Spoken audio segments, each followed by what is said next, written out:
Good evening and welcome to Wyke Regis TV News. It's just gone 6 o'clock on Saturday the 9th of July. And first of all, I hope it's warm enough for you. It's pretty warm here in the studio, so hopefully I'll last out to the end of the programme. Now, COVID levels are rising rapidly again, and in the last week it was estimated that just under 4% of the Dorset population were testing positive for COVID-19 at any one time, and 81 hospital beds are taken up in Dorset by COVID-19 patients currently. The government advice remains: get vaccinated, let fresh air in if meeting indoors, so open all the doors and windows, or preferably meet outdoors, and consider wearing a face mask or a face covering in crowded enclosed spaces to try and keep the transmission levels down. Now, congratulations to Helen Toft, who is the new town councillor for Wyke Regis ward, following the elections on Thursday this week. The results were Labour candidate 232 votes, Conservative 381, and Helen the Green candidate 464 votes. So well done to Helen. I think just about 21% of the population turned out. Very low, and it'd be nice if more of our local people turned out to vote, because no doubt those 80% that didn't vote will be spending the next 3 years moaning about who's been elected as their local councillor. You next will get the chance in 2024 to vote for a town councillor for Wyke Regis. So we will tell you about that when the time comes. Now, it's going to be very hot, and it is very hot in Dorset this weekend and in the week ahead. Yes, it's going to be a scorcher with temperatures set to soar over the coming days. There is potential for temperatures to reach between 32 and 34 degrees in the early part of the week, especially if you are away from the coast. Tuesday and Wednesday look to be the hottest days ahead, with 30 degrees likely, but the possibility away from the coast of getting to 32 to 34 degrees, as we say. While the hot weather is great if you are not at work and on holiday, it does come with some safety warnings. Lots of people will take to the sea, rivers and lakes to cool off, and swimmers are being urged to know the risks and check local information before taking a dip to avoid the risks of drowning while swimming. Swimmers are also warned of the risk of cold water shock, which is one of the biggest causes of drowning in the country. Even strong and confident swimmers can struggle and drown after jumping into cold and unpredictable seas, rivers and canals and lakes where temperatures can be as low as 15 degrees centigrade in the summer, half of what a typical swimming pool would be, which are typically heated to about 30 degrees C. Everyone is reminded of the importance of drinking enough water or fluids during the hot spell to avoid dehydration, and also that alcohol is perhaps not the best thing to drink in the heat, because it doesn't really help protect from dehydration. Lots of service providers are also issuing warnings about disruption to services and safety advice during the hot weather. And moving straight on to one of those, Dorset and Wiltshire Fire and Rescue is asking people to take extra care with campfires, bonfires and barbecues over the coming days, as a new amber wildfire alert has been issued. The warning coincides with the prolonged period of hot, dry weather, meaning that any fire could spread quickly and more easily due to the conditions. Now, of course, if you've got gardens at home and you've got grass, you will know how dry that grass has become, even if you've been trying to water it.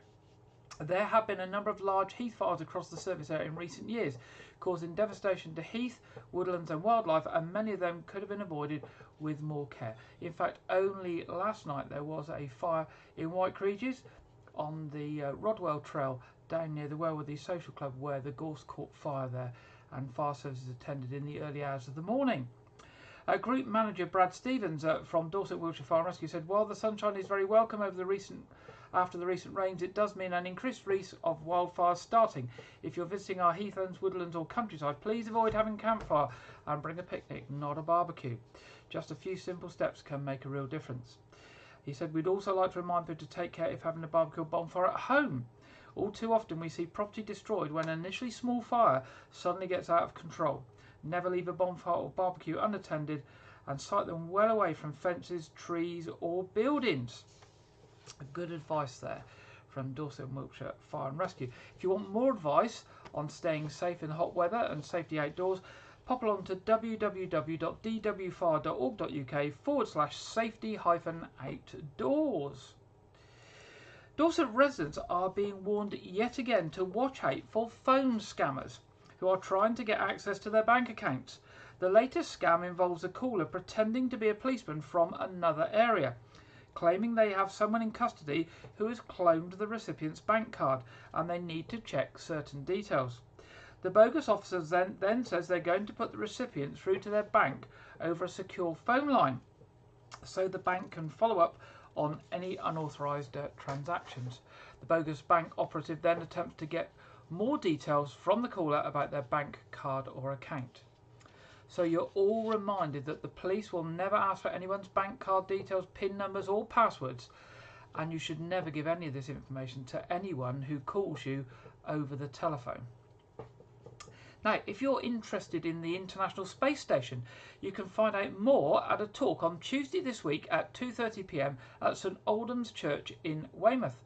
The talk, which is being presented by the National Trust, will be given by Bill Coombs, who will be talking about the space station, which is the third brightest object in the sky. The cost is £3 on the door for National Trust South Dorset members and £4 for non-members. Dorset Council Waste Services have launched an appeal to find the owner of a trailer that has been dumped at Yates Corner, near to the Heights Hotel on Portland. The blue lorry trailer, which you can see on screen there, has been abandoned and was first noticed a month ago on the 10th of June.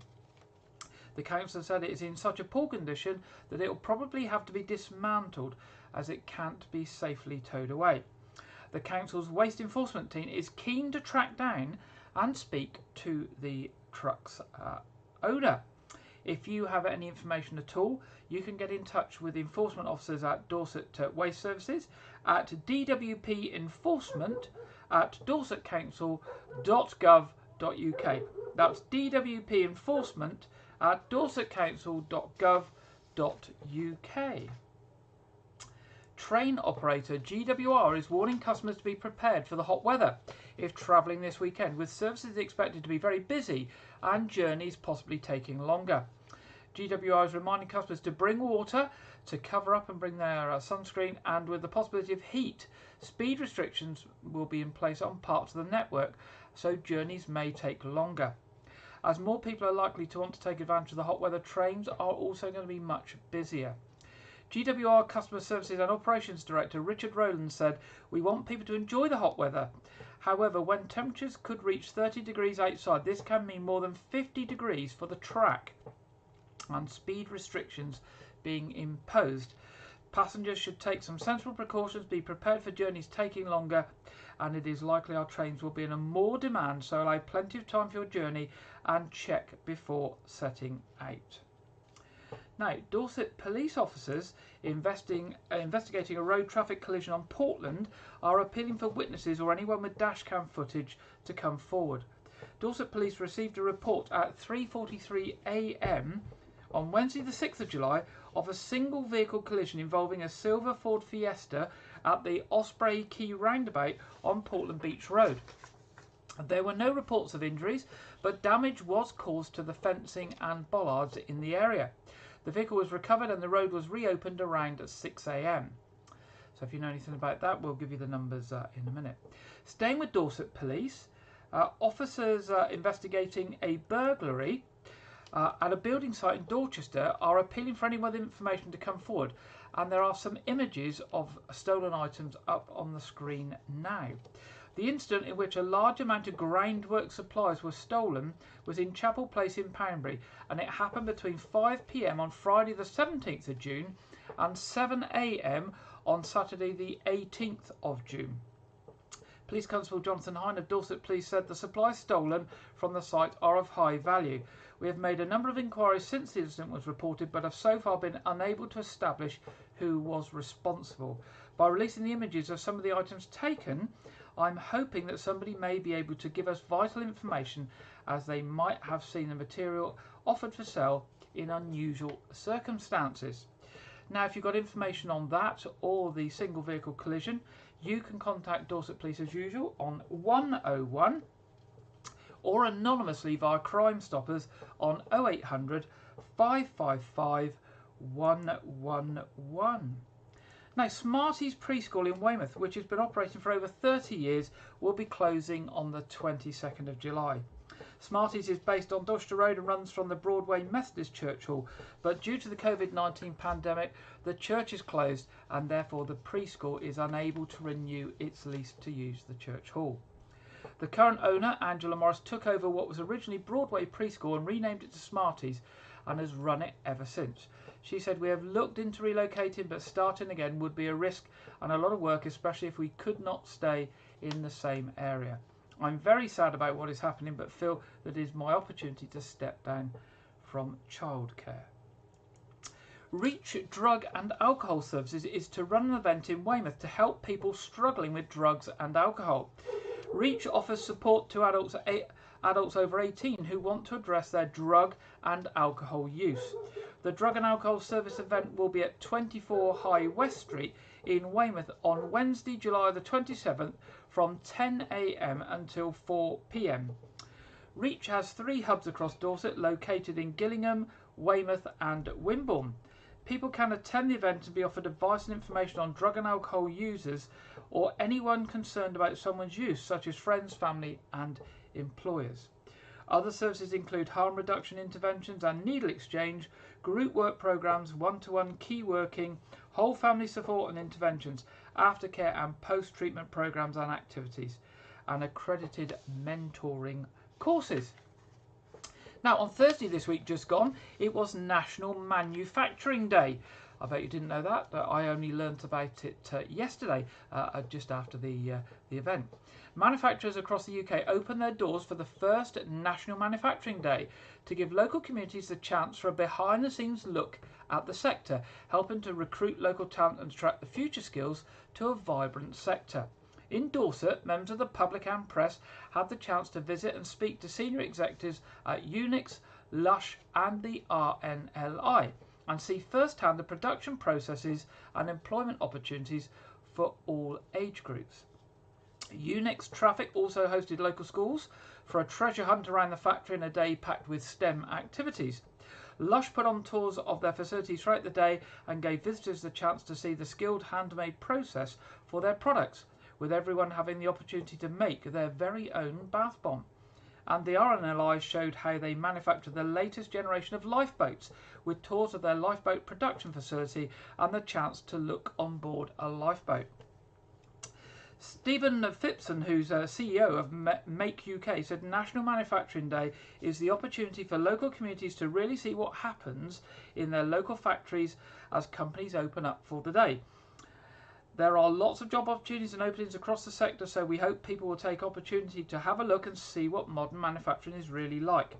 It's been the first time this event has been organised, so let's hope next year some organisations in West Dorset get involved and take the opportunity to showcase what they are doing.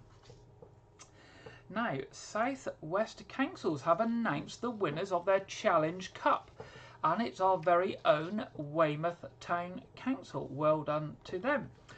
15 teams from councils across the Southwest went to Exeter recently to compete against each other for the Southwest Councils Challenge Cup. Organised by Southwest Councils, the teams experienced what it was like to run a council under extreme pressure. During the day, they had to deal with hypothetical scenarios ranging from sorting millions of pounds of budget issues. They also got an insight into challenges facing senior managers, negotiation and collaboration skills, building their partnerships and customer service skills, and face scrutiny over the decisions they took along the way. The staff team from Weymouth Town Council beat stiff competition from the other local authorities and fire and rescue services to win the coveted cup, which is on its way to the council offices in Weymouth. Jane Biscombe, who is the town clerk at Weymouth Town Council, said, "Huge congratulations, this is such a fantastic achievement and goes to show what a dedicated and committed group of officers we have working for us in Weymouth. It's especially pleasing to learn that this is the first time a town council has scooped the award, so I'm really proud of the team and everyone who works at Weymouth Town Council." Now, Dorset Police and Crime Commissioner has launched his summer safety survey.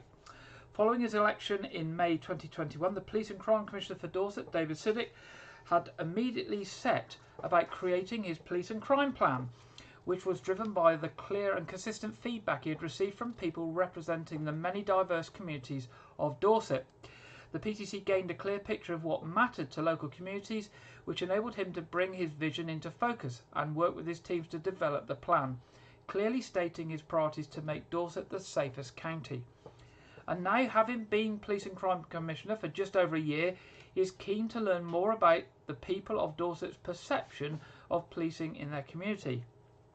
The Commissioner said, "I want to know how safe you feel in your community. I want to know how visible and connected you feel to Dorset Police and whether you think Dorset Police are using their resources to the best effect where you live. And so I'd be delighted and very grateful if the people of Dorset would participate in this survey and tell me what they think." Now, you can take part in the survey at www.surveymonkey.co.uk/r/SS22media. You can find that information on the Police and Crime Commissioner's website. Now, staying with the Police and Crime Commissioner, sports clubs, youth groups and community groups working with vulnerable people are invited to bid for grants from the county's Police and Crime Commissioner. There are just a few days left to apply for funding to help tackle antisocial behaviour in Dorset through the Op Relentless Community Fund. Dorset Police and Crime Commissioner David Siddick said the Op Relentless Fund is aimed at bringing forward practical solutions to Dorset's problems. So if you are a charity or local project and you fit the bidding criteria, I would encourage you to get your bid in before the deadline. Whether you're a sports club, youth group or community group working with vulnerable people, together we can banish antisocial behaviour and make our county safer for everyone.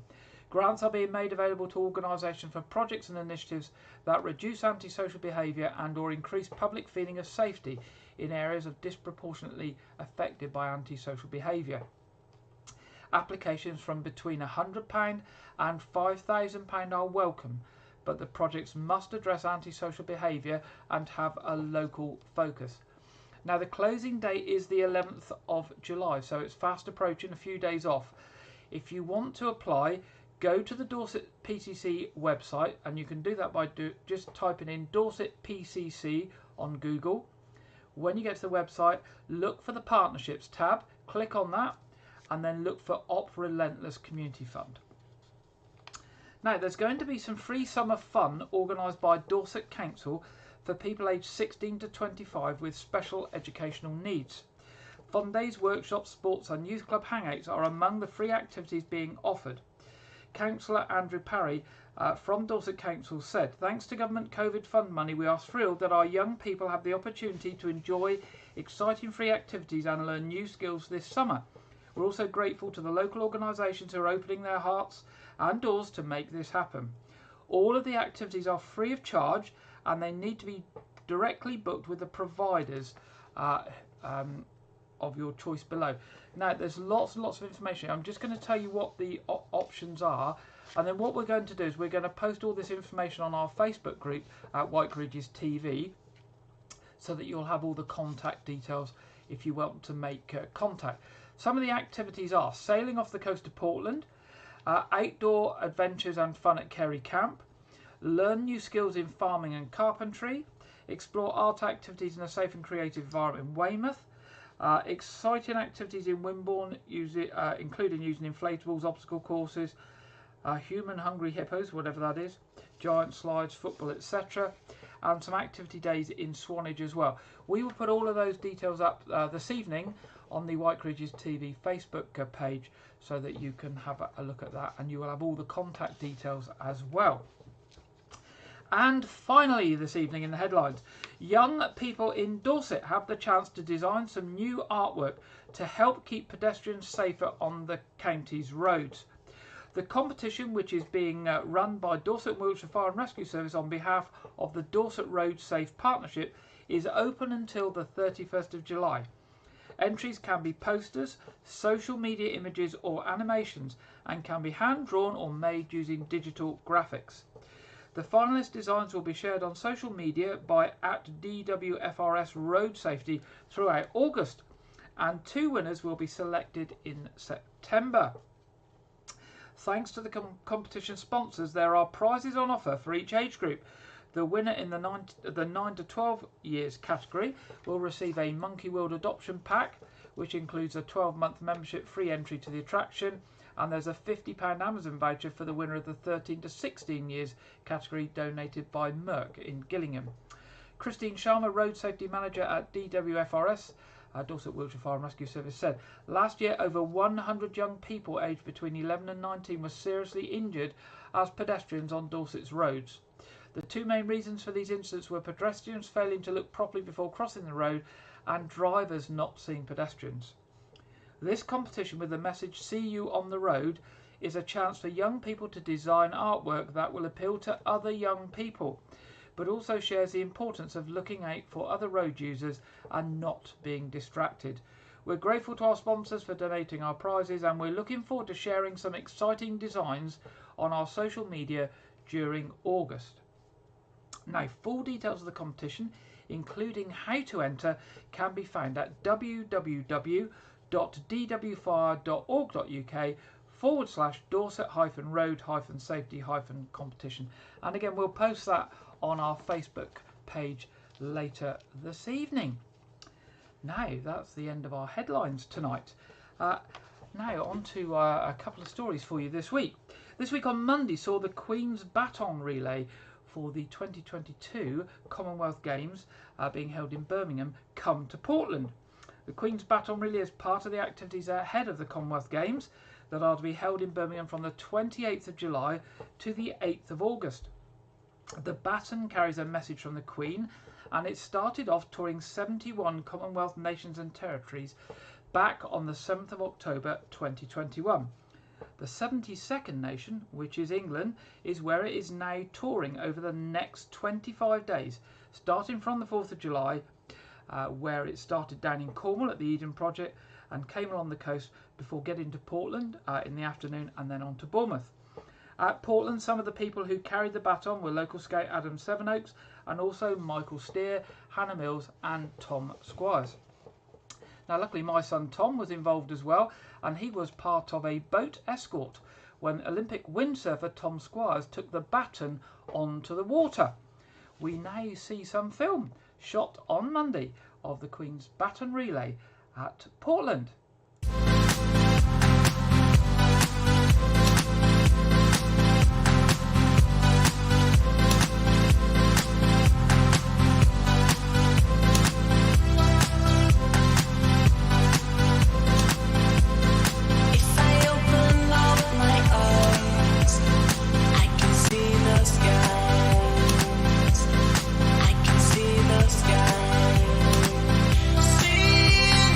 Sky.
There we go. That was the Queen's baton relay as it paid a visit to Portland on its trip around the country over the next 25 days. Now, in our second story this evening, Janet Hall is looking at Sea Sunday, which is marked tomorrow across the country. A time for everyone to reflect and say thank you to all those who go to the sea in ships and do many things to support our daily lives.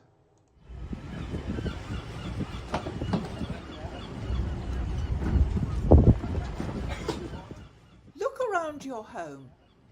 How much of the contents in your cupboards, wardrobes, rooms, and even garage come to you over the seas via the great merchant ships? What would your home be like without them? Yet, when did you last give a thought to the people who bring them to you? It is a curious fact that seafarers are one of the most important and yet invisible people groups in our society.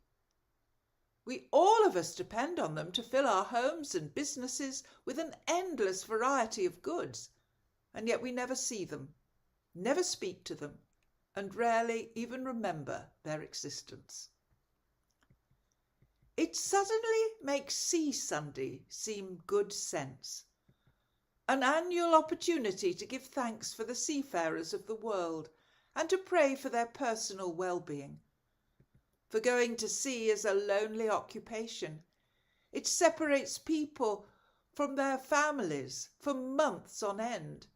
It can sometimes be dangerous, and it is always physically demanding work. So this month, on Sea Sunday, let's pause and give thanks for the seafarers of the world. Let's remember how their work so enriches our lives.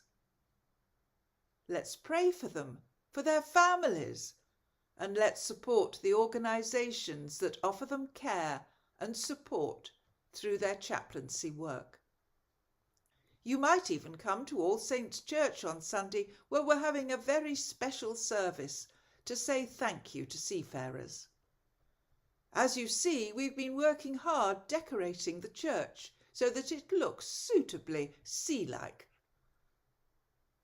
Our fellowship craft group have been knitting fish to add that extra something.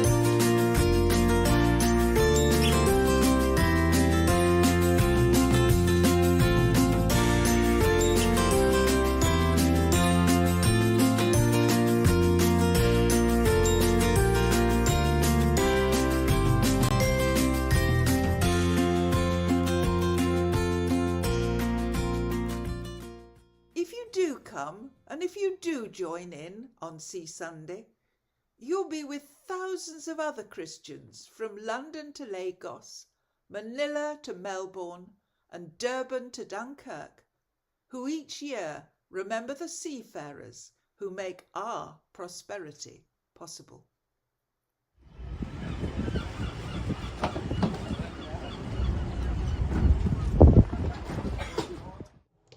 Thank you, Janet. Focusing there on Sea Sunday, which is tomorrow, and is being marked across the world, thinking of those people that go to the ships to the sea in ships and move all the goods around for us and fish for fish and those sorts of things. Now we've jiggled with the running order of the end of our programme from this week, and we're now going to go to our film review and our regular contributor Andrew Wright for this week's film review. Welcome to Wyke Regis TV film review and preview. I'm Andrew Wright. In the past week, Minions: The Rise of Gru has been released in cinemas. This film releases 7 years after the previous features Steve Carell returning to his role of Gru after the third Despicable Me movie released 5 years ago.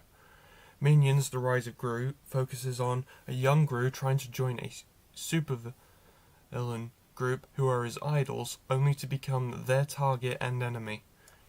The Rise of Gru has so far had the biggest independent box office since 2011 and has been the subject of controversy due to a TikTok trend, which has resulted in cinema bans for groups of young people wearing suits. Now, I went to go check out this movie and I found it to be a little confused as it spends a portion of the film trying to be a goofy kung fu movie, and the film is in general a goofy kids movie. But I did enjoy the fact that the movie stayed true to who the character of Gru will become through the three Despicable Me movies, but the titular minions were absolutely the heart of the movie. I give this film 3 out of 5 stars.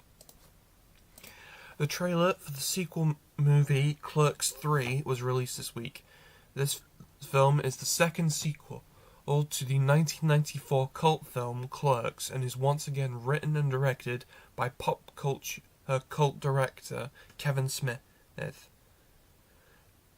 For those unfamiliar, the Clerks films are buddy comedy films that focus on the lives of the workers of a convenience store called the Quick Stop, located in New Jersey. The film features a pop culture cast including Rosario Dawson, as well as Jason Mewes and Kevin Smith reprising their roles as the somewhat iconic duo of Jay and Silent Bob, setting this film in a shared universe featuring these characters. The film also features cameos from Ben Affleck and Sarah Michelle Gellar.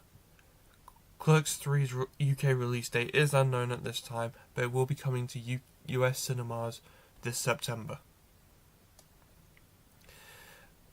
This weekend, Thor: Love and Thunder releases in cinema.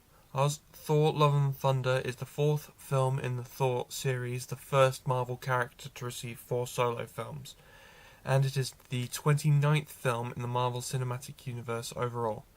This new film sees Thor teaming up with Valkyrie, Jane Foster and Korg to stop Gore the God Butcher from eliminating all gods. Love and Thunder features the return of Thor Ragnarok's director Taika Waititi, also famous for the Oscar-winning film Jojo Rabbit, as well as an all-star cast that includes returnees Chris Hemsworth, Tessa Thompson, Jamie Alexander, Taika Waititi and Natalie Portman, and introduces Oscar winners Christian Bale and Russell Crowe into the MCU, and features cameos from the MCU superhero team Guardians of the Galaxy, with the actors from those films returning for this film. Thor: Love and Thunder currently sits as having mostly positive reviews from critics, and I expect long-time Marvel fans are going to enjoy this film, especially fans who are familiar with the comic book run that this film drew inspiration from. My weekend movie pick this week is Marvel Studios' Shang-Chi and the Legend of the Ten Rings. Shang-Chi is the first new main character introduced in the MCU's Phase 4 and the 25th film in the Marvel Cinematic Universe. Shang-Chi revolves around a skilled martial artist who is forced to confront his past when his immortal terrorist father draws his family into the search for a mythical village. I highly recommend it if you are a fan of emotional action movies, because as a Marvel fan, when I first saw it in cinemas, I was absolutely blown away. That's all I have for this week, but be sure to check back next week where I will talk about Netflix's new mega blockbuster, The Grey Man. Now back to Gary in the studio. Thank you, Andrew, for the film review this week. And now we get to that part of the programme where we're going to learn about the weather. It's not going to take too much guessing what we're going to hear from the Met Office this week. But we are joined this week by Greg Dewhurst from the Met Office with the weekend weather forecast. Hello there, welcome to your latest broadcast. High pressure is really dominating our weather scene right through the weekend and into the beginning of next week as well. And we can see that on the pressure charts. A weak weather front will sink its way southwards through the early hours of Saturday, but high pressure dominating, keeping it settled for most. However, weak weather fronts will move across the far north of Scotland from time to time, but for many, a settled weekend to come. through Saturday evening, plenty of sunshine to end the day across much of the UK. A weather front will bring thicker cloud and outbreaks of rain across northern Scotland, Orkney and Shetland in particular seeing some heavier bursts, but most places as we head overnight will be dry. And another warm night to come, 14, 15 Celsius as a low. But into Sunday, that means plenty of sunshine to start the day. Some low cloud initially, particularly across western areas. This slowly burns back towards the coastal areas, and then high pressure in charge, so lots of strong sunshine to come through the day. The weather front will also start to clear away from Orkney and Shetland, and temperatures rise further, reaching the high 20s to low 30s, 31 Celsius. Towards the London area, and this continues into the beginning of next week as well. Lots of sunshine, strong sunshine, the heat rising, 32 Celsius Monday, 33 possible on Tuesday, and also really high overnight temperatures as well. Temperatures perhaps not dropping much below 18 or 19 in towns and cities. So a real hot spell on its way, and for more information on this you can visit our social media channels. I'll see you again soon. Thank you very much, Greg, there for the national weather forecast. And looking at the local weather for the week ahead, we can see it's definitely going to be sunny, a bit of cloud occasionally, definitely no rain, and very moderate temperatures on this chart. But of course they always seem to be on the low side on this chart, but I'm sure they will be somewhat more than 22 degrees and will be between 22 and 30, I am sure. I think it's going to be warm, dry, and yes, a sticky week ahead. Now, moving to our What's On. This week we are covering the following coming up in the next few weeks. Weymouth Pavilion, 10th of July, tomorrow, Sarah Millican, the comedian. 17th of July, Magic of the Beatles. 22nd of July, The Magic of Dean. 29th of July, The Zoots, the sounds of the 70s. 30th of July, Big Girls Don't Cry. 31st of July, Take That Greatest Hits. 3rd of August, Spice Forever, a Spice Girls tribute. 4th of August, Rabbit Rabbit, a Chaz and Dave tribute. And the 7th of August, Bon Jovi Experience. The box office at the Pavilion is 01305 783 225, or you can book online and see more details about all of those things coming up and others at weymouthpavilion.com. Now, the Know That Fort has got a few things coming up. 16th of July, the Shadesi Outdoor Family Show. 23rd of July, the Victorian Weekend. 9th of August, Munch Mission. Brave, bold drama, the perfect activity for you and your kids this summer holiday, it says. Come and enjoy this astonishing interactive theatre in the spectacular walls of the Know That Fort Parade Ground. A world-famous artwork has gone missing from Oslo National Museum. Agents Callow and Daly of the Company of International Artists are putting a team together to crack the case. And there's room in their creative crew for you. That's 6:45 on the 9th of August. Then on the 15th of August at 5:30, Jazz, Rock and Blues Session. The Robbie and McIntosh Band plus special guests Mickey B and the Night Owls. More information on that on the Know That Fort website. Royal Manor Theatre have got their Not Quite Aladdin pantomime on this weekend, and the final one of those is tomorrow night, Sunday the 10th of July. Again, go along to Royal Manor Theatre website at www.royalmanortheatre.co.uk or phone the box office on 033 36 66 3366 for tickets. Other things coming up, MV Freedom and Ripple Rebels Paddleboard are organising the Weymouth Bay Sup Race. It's a fundraising event for MV Freedom on Weymouth Beach, the Pavilion End on the 16th of July. For the fun races registration, you can do this on the beach from 4 p.m. and racing starts at 5 p.m. For the 5k technical race, you need to pre-register on the Ripple Rebels website at www.ripplerebels.co.uk. So that's the 16th of July, Weymouth Beach, Pavilion End. Racing is from 5 p.m. to 7 p.m. Registration for the fun side from 4 p.m. or for the technical race on the Ripple Rebels website. And at 7 p.m. they'll be joined by the Dorset Rex, who will be providing some singing on the beach as well. So that, if it's like this, it'll be an absolutely fantastic weekend event, won't it? And finally in our What's On, and something a little bit different. If you've been looking for something for the family to do or go to over the holiday period, there's something coming up on, I think it's the 30th of July, 29th of July I think it is actually. It's called Come to the Rascally Diner. Cook up a stink as part of Rufus Scumpskin's O'Parsley's kitchen crew, or bring a pot to bang and ward off evil cakes in this fun-filled, messy performance about food. Chef Rufus Scumpskin O'Parsley is famous for creating some of the world's most disgusting dishes. You might know him from the award-winning children's book The Rascally Cake, written by Jean Willis and Corky Paul. Rufus went viral after baking a huge human-eating cake from ingredients including snot, blubber and cowpat. He only escaped being gobbled up by the gruesome gatto because he tasted awful, a result of his foul diet.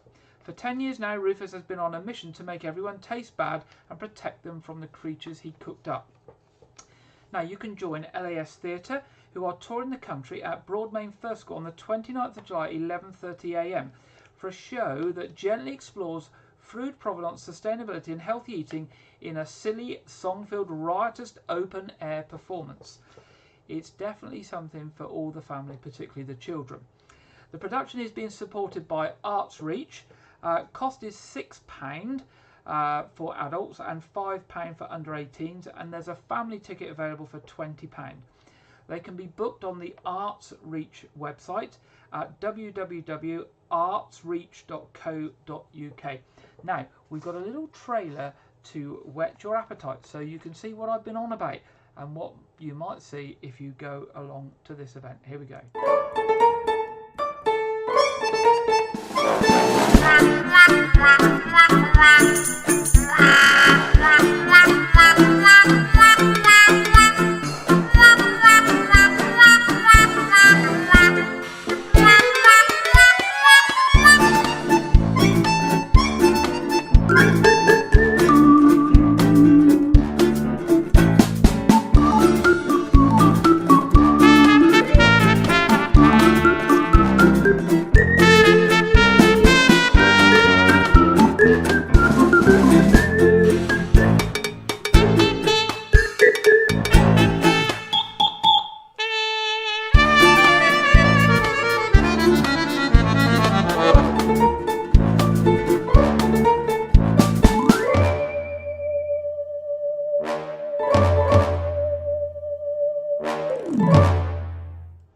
There you go, that's the Rascally Diner. It's at Broadmain First School on the 29th of July, supported by Arts Reach. You can book tickets on www.artsreach.co.uk, and if you're looking for some fun for the family at the start of the summer holidays, I can't think of anything better to do. Now, just a few other things to remind you about before we do the traffic and travel. Church services in Wyke Regis this weekend. 8 o'clock All Saints Church Communion, 9:30 All Saints Church Communion, 11 o'clock St Edmund's Church Communion tomorrow. Of course, our quiz programme is on tonight in a short while. It's 7:30 the quiz starts, so the stream will go live at 7:15. And tomorrow at 4 o'clock, Sunday at 4 o'clock, A Year Gardening with Clive Gray will be the July edition. It went out for the first time on Friday at 7 p.m. but it's repeated at 4 o'clock on Sunday if you want to be looking at what you should be doing in your garden in July. Now, traffic and travel coming up this week.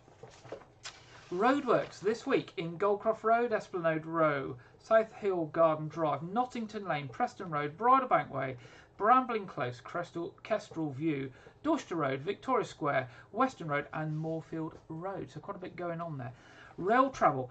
GWR, Great Western Railway, are adjusting their late night timetables between the 11th to the 14th of July. So if you're travelling late in the evening, do check because the timetables are adjusted. And South West Railways, SWR, are amending evening trains in the Basingstoke area if you're going in that direction from the 11th to the 13th of July. Now that brings us to the end of our programme this evening. If you have any stories for us, any events coming up, or anything else you want to let us know about, myself, Janet or Andrew, drop us an email. One single email address for all of us, news@wykeregis.tv, and we'll make sure it gets through to the right department. And of course, We will be here next Saturday at 6 o'clock, if we're not all frazzled slowly during the week. Remember, drink plenty of water, keep hydrated, enjoy the warm weather if that's for you. Stay safe, and we look forward to being back with you next Saturday at 6 o'clock. Have a good evening and a good week. Good night.